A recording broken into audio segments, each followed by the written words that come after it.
on Lesson 2, Module 9, and now we're going to start talking about the mass and molar mass in the mole.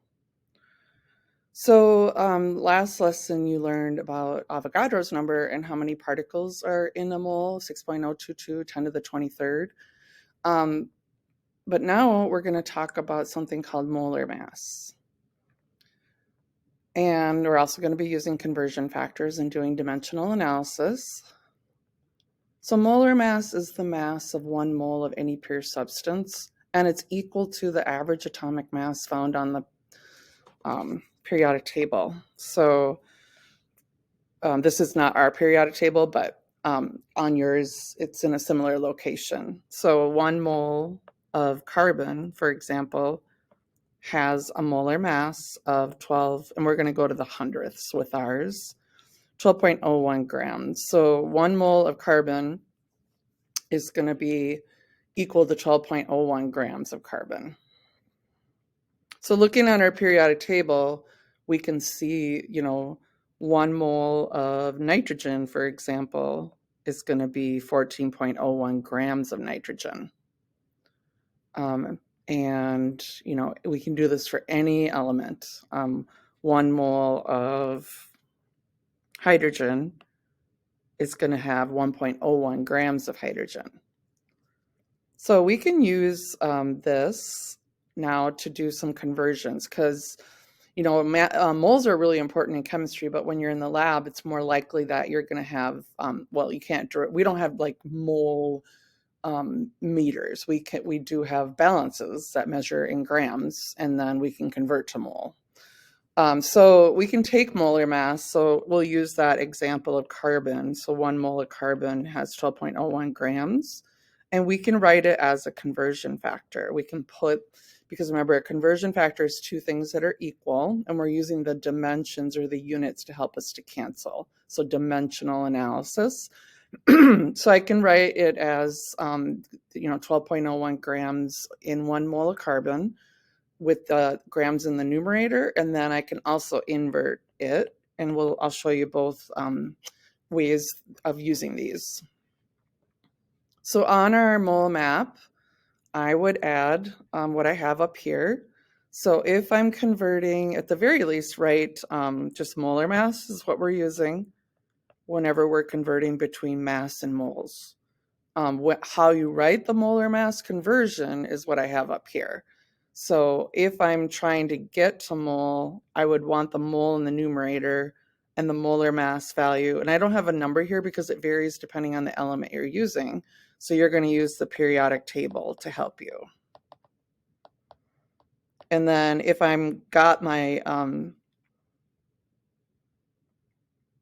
if I'm trying to get to grams, I would put my mole in the denominator, and then my molar mass value, again from the periodic table, would be in the numerator. So let me show you how to use this.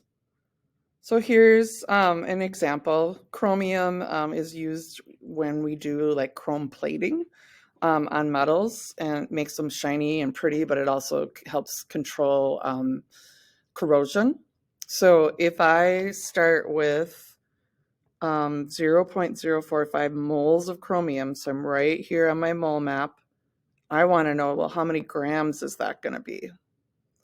So remember, we're going to use molar mass whenever we convert between mass and grams. So I would start with my beginning number.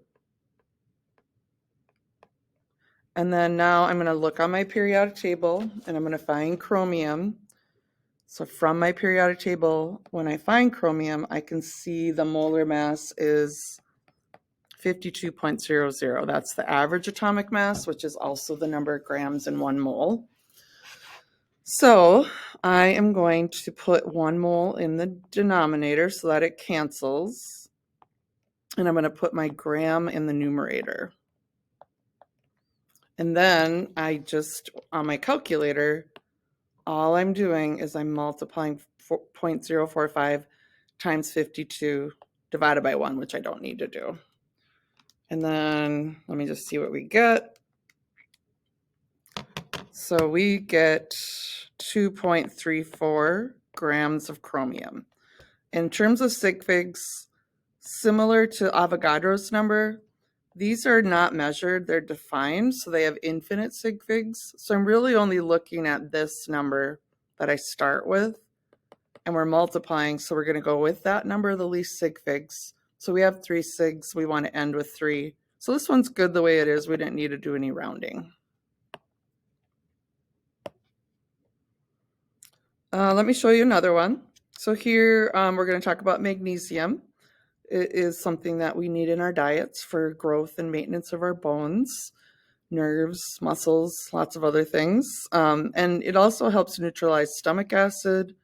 So we're going to start with 50 milligrams of magnesium. And I've already converted it to grams. So we're really starting here. And if this is how much is found in my multivitamin, how many moles of magnesium is that? So I'm going to convert to mole. So always start with the number you're given. And then we're going to make a conversion factor.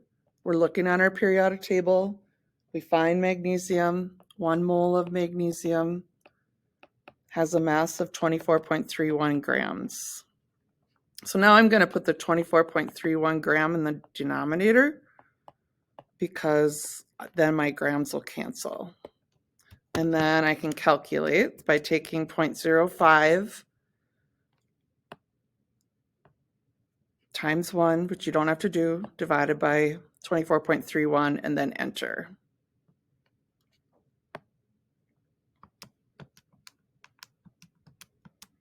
And when I do this, I get a really small number, 0.0020567, blah, blah, blah, moles.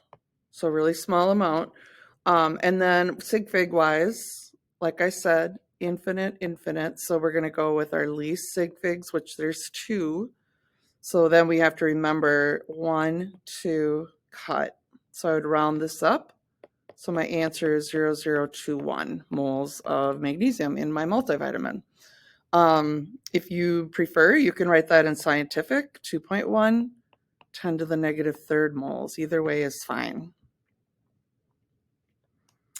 So now what I'm going to teach you is that we can go between the particles in mass. And notice on the mole map, there is not a direct route. So this is going to be like we'd have to convert first to mole and then to gram. These are going to be 2-step problems.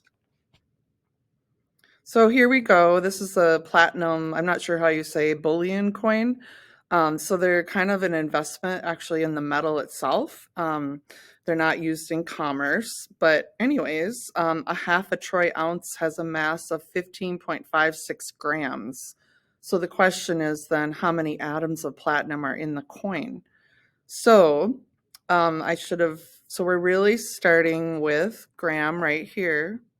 We're going to use molar mass and then get to mole, and then we're going to use Avogadro's number.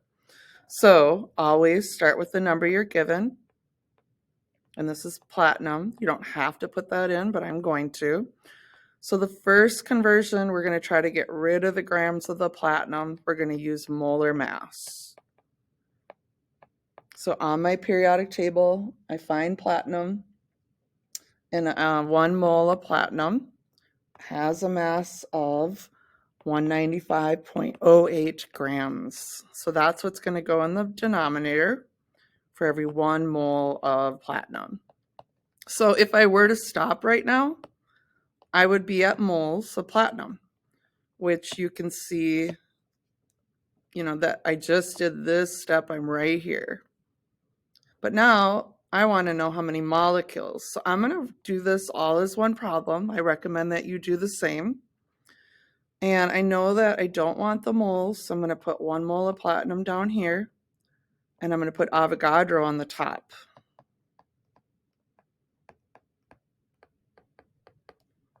And then you can see again that my moles of platinum cancel, and I'm left with atoms of platinum. And when you look at the question, they want to know the atoms. So we know we did it right in terms of the dimensions. On my calculator, I'm going to do 15.56 times 1 divided by 195.08 times 6.022 E 23 and divide it by 1 and then enter. So I'm going to do that. I recommend you do it with me and see that you're getting the right answer with your calculator. And when I do it, I get 4.8032766, blah, blah, blah, E22. So remember, we're going to do sig figs based on only that beginning number because everything else over here has infinite sig figs. So I want 4 sig figs. 1, 2, 3, 4, cut. So 4.803. We don't want to leave it like this. So we want to write it as 10 to the 22nd atoms of platinum in that coin.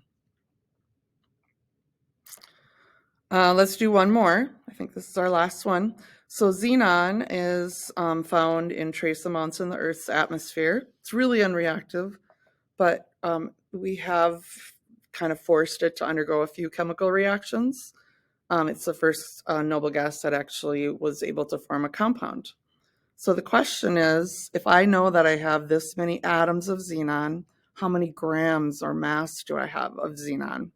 So again, if I look at my map, I am starting this time with my atoms. I'm going to use Avogadro and get to mole, and then I'm going to go and use molar mass to get to grams.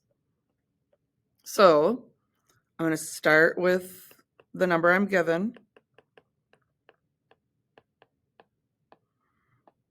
I'm going to write Avogadro on the bottom.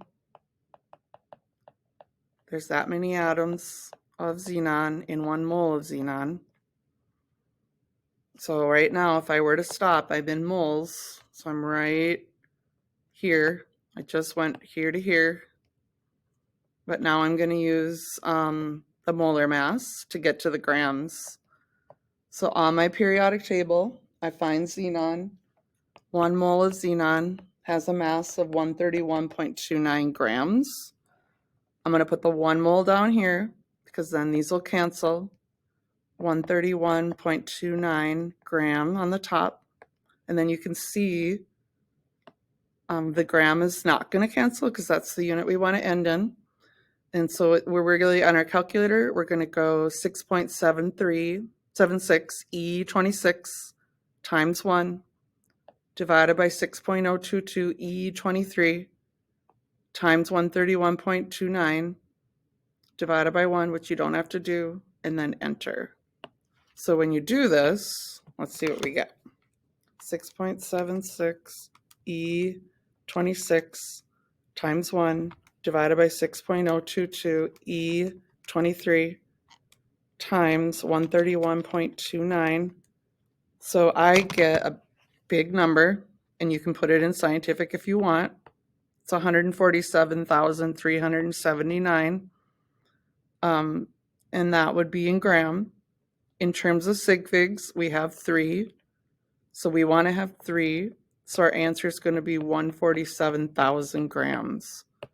You can also write that scientifically, 1.47 times 10 to the 5th.